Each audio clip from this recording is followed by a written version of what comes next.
Assalamualaikum warahmatullahi wabarakatuh. Pada kesempatan kali ini saya akan mencoba menjelaskan tentang multidisiplin dalam perusahaan. Nah, apa sih itu multidisiplin dalam perusahaan?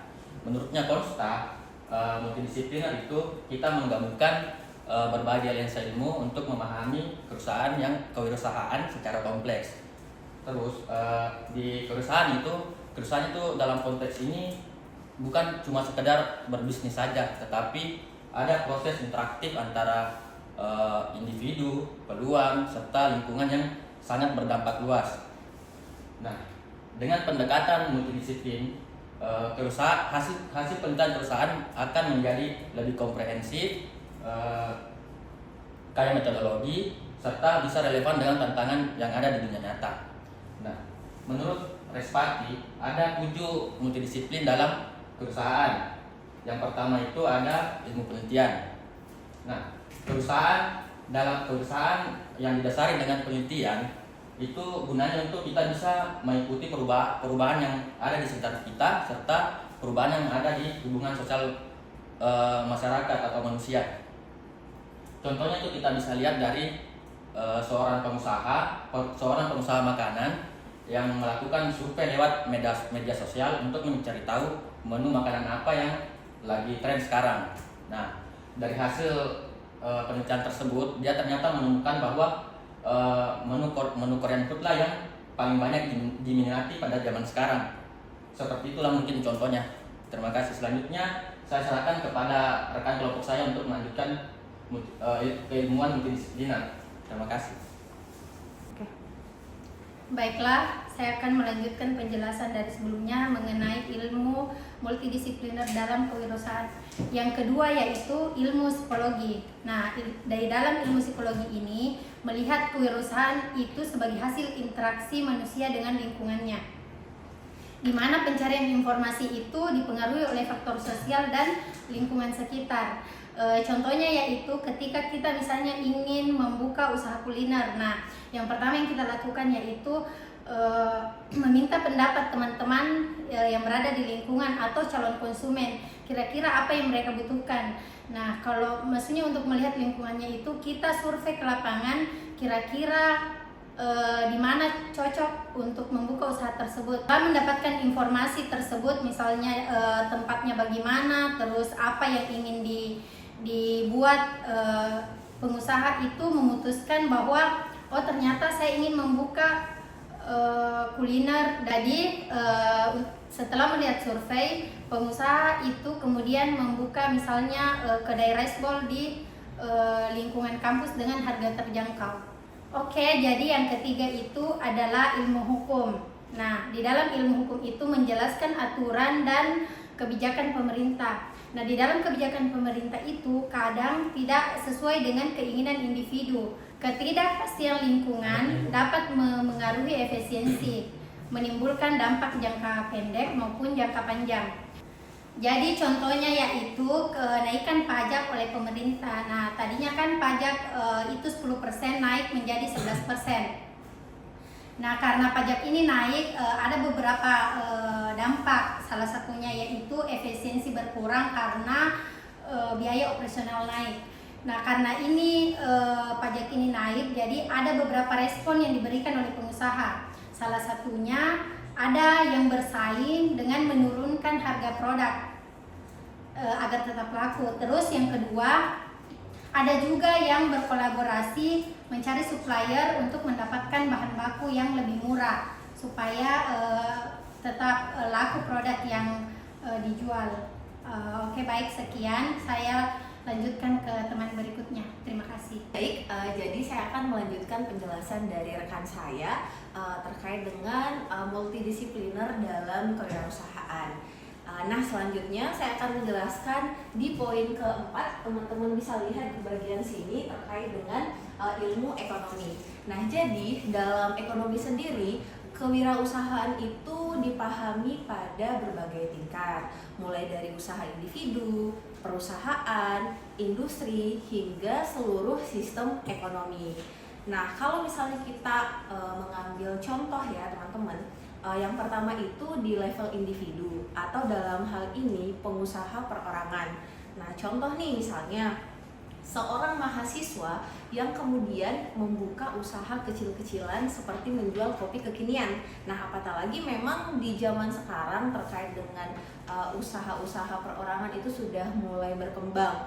Nah, dari sini teman-teman ini bisa mencerminkan aktivitas kewirausahaan di tingkat individu. Nah, kemudian contoh berikutnya adalah di level perusahaan. Nah, siapa sih yang tidak kenal PT GoTo ya, atau Gojek Tokopedia? Nah, ternyata di Gojek Tokopedia itu mengembangkan layanan transportasi online, e-commerce, dan pembayaran digital. Nah, ini menunjukkan kewirausahaan dalam skala perusahaan. Nah, kemudian kita beralih ke level yang lebih besar lagi. Nah, contohnya di level industri.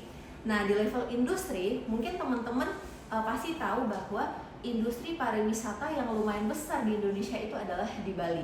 Nah, jadi di Bali itu industri pariwisatanya itu juga melibatkan banyak usaha-usaha. Contohnya apa? Contohnya ada hotel, restoran, transportasi, dan juga ada UMKM lokal.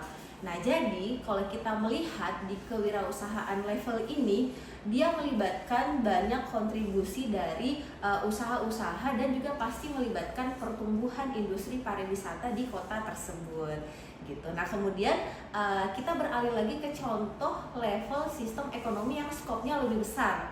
Nah, jadi contohnya misalnya program pemerintah tentang UMKM Go Digital yang kemudian mendorong transformasi ekonomi berbasis teknologi. Nah, jadi hal ini bisa menunjukkan bahwa kewirausahaan itu sebagai bagian dari keseluruhan sistem ekonomi nasional. Nah, oke teman-teman, kemudian kita beralih lagi di bagian ilmu pendidikan.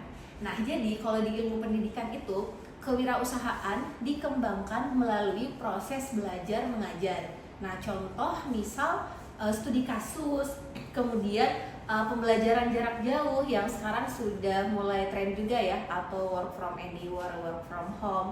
Kemudian juga keterlibatan masyarakat melalui program inkubator. Nah, kalau kita pengen melihat contohnya, contoh nih misal di studi kasus, di kelas manajemen bisnis, dosen memberikan kasus tentang strategi pemasaran Starbucks ataupun mungkin strategi bisnis yang lainnya. Nah, di case ini mahasiswa diminta menganalisa dan mencari solusi sehingga mereka pun bisa berpikir layaknya bagaimana sih seorang wirausaha itu. Jadi meskipun mungkin mahasiswanya belum memiliki usaha itu, tetapi karena di kelas itu mereka diajarkan tentang bagaimana strategi bisnis di Starbucks, secara tidak langsung mahasiswa tersebut sudah belajar untuk kemudian menjadi seorang wirausaha. Nah, kemudian contoh yang kedua adalah pembelajaran jarak jauh atau online learning. Nah, jadi in case-nya itu teman-teman, universitas membuka mata kuliah terkait dengan entrepreneurship online melalui platform e-learning, yang artinya seluruh mahasiswa bisa belajar terkait dengan kewirausahaan dari mana saja, bahkan bisa juga berkolaborasi dengan pengusaha secara virtual. Karena memang di kondisi saat ini ibaratnya semua event itu berjarak tetap bisa berproses melalui virtual. Jadi memang tidak ada hambatan karena kita sudah punya akses learning secara online. Nah, kemudian yang contoh terakhirnya itu mengenai program inkubator bisnis. Nah, jadi in case-nya itu kampus menyediakan inkubator bisnis bagi seluruh mahasiswa dan masyarakat sekitar. Nah, misalnya ada mahasiswa yang kemudian mempunyai ide startup, kemudian diberikan bimbingan, kemudian juga ada pendanaan awal, kemudian ada juga akses ke mentor untuk kemudian mengembangkan usahanya. Jadi memang dengan adanya program inkubator bisnis ini bisa menjadi bisa menjadi wadah bagi mahasiswa untuk kemudian menstimulasi dirinya untuk menjadi seorang pebisnis. Sekian dari saya, terima kasih, akan dilanjutkan oleh teman saya. Oke, melanjutkan dari yang disampaikan ketiga rekan saya tadi mengenai multidisipliner dalam kewirausahaan, kita akan lanjutkan kembali untuk poin yang keenam, yaitu dari ilmu bidang keuangan. Ya, dimana kita ketahui untuk bidang keuangan ini, kewirausahaan itu didukung atau kita melihatnya dari akses pinjam modal. Contoh seperti halnya kita melakukan kerjasama dengan bank dan kita melakukan investasi di situ. Nah, contohnya gini, kalau kita melakukan pinjam modal usaha dengan bank, dalam hal ini misalnya wirausaha bikin restoran. Nah, untuk bikin restoran itu dia membutuhkan modal untuk diperbesar restorannya supaya konsumennya itu apakah itu dalam segi alat masaknya ataupun juga kondisi dari restoran itu sendiri supaya lebih untuk memanjakan konsumennya. Nah, yang kedua dalam hal ini sebagai investasi di startup. Nah, untuk investasi di startup ini juga untuk bidang keuangan itu dia melakukan pengembangan dalam bidang aplikasi, ya. Nah, untuk kerjasama pembiayaan, contohnya misalnya seorang tukang bakso nih. Nah, tukang bakso ini selama ini kan dia pakai gerobak tuh. Namun dia mau memperluas usahanya, dia mau melakukan pinjaman dengan pembiayaan. Karena apa? Dia supaya nggak capek-capek lagi tuh untuk melakukan penjualan baksonya. Jadi dia melakukan kerjasama dengan salah satu pembiayaan, finance. Dia menggunakan misalnya dia melakukan pengajuan pembelian roda 2 bidang otomotif dan dia melakukan wirausahanya itu dikembangkan dengan dia menggunakan sepeda motor tersebut. Nah, selanjutnya kita melihat dari ilmu statistik. Nah, kalau ilmu statistik dalam hal ini peristiwa kewirausahaan itu sebenarnya susah untuk ditebak. Karena apa? Polanya itu, informasinya itu di luar dari yang normal, sulit diprediksi dan datanya itu cukup cepat berubah. Hal ini dikarenakan oleh karena itu untuk kewirausahaan itu sendiri di bidang statistik hanya untuk menganalisa bagaimana konsep yang berhubungan dengan kewirausahaan. Nah, contohnya dalam hal ini kita statistik itu digunakan sebagai analisa penjualan. Analisa penjualan itu apa? Dalam hal ini yaitu untuk melihat pangsa pasarnya itu seperti apa, gitu loh, ya. Yang diinginkan oleh konsumen itu seperti apa. Jadi kita bisa melihat analisa dari penjualan yang ada. Untuk selanjutnya kita juga bisa melihat terkait ilmu statistik ini untuk perilaku konsumen. Ya, perilaku konsumen di sini sebenarnya dilihat di pasar itu apa saja sih yang dibutuhkan oleh konsumen saat ini, itu apa saja yang saat ini lagi booming yang dibutuhkan oleh konsumen. Oleh karena itu dilihat dari segi statistiknya. Yang terakhir itu dari investasi bisnis itu sendiri. Jadi bidang statistik itu bisa melihat bagaimana kerugian, bagaimana sih adanya keuntungan dari halnya kewirausahaan yang kita lakukan. Ya, baik, mungkin itu yang bisa kami berikan terkait multidisipliner dalam kewirausahaan yang dilihat dari 7 bidang ilmu pengetahuan. Apa yang disampaikan semoga bermanfaat dan kami ucapkan terima kasih.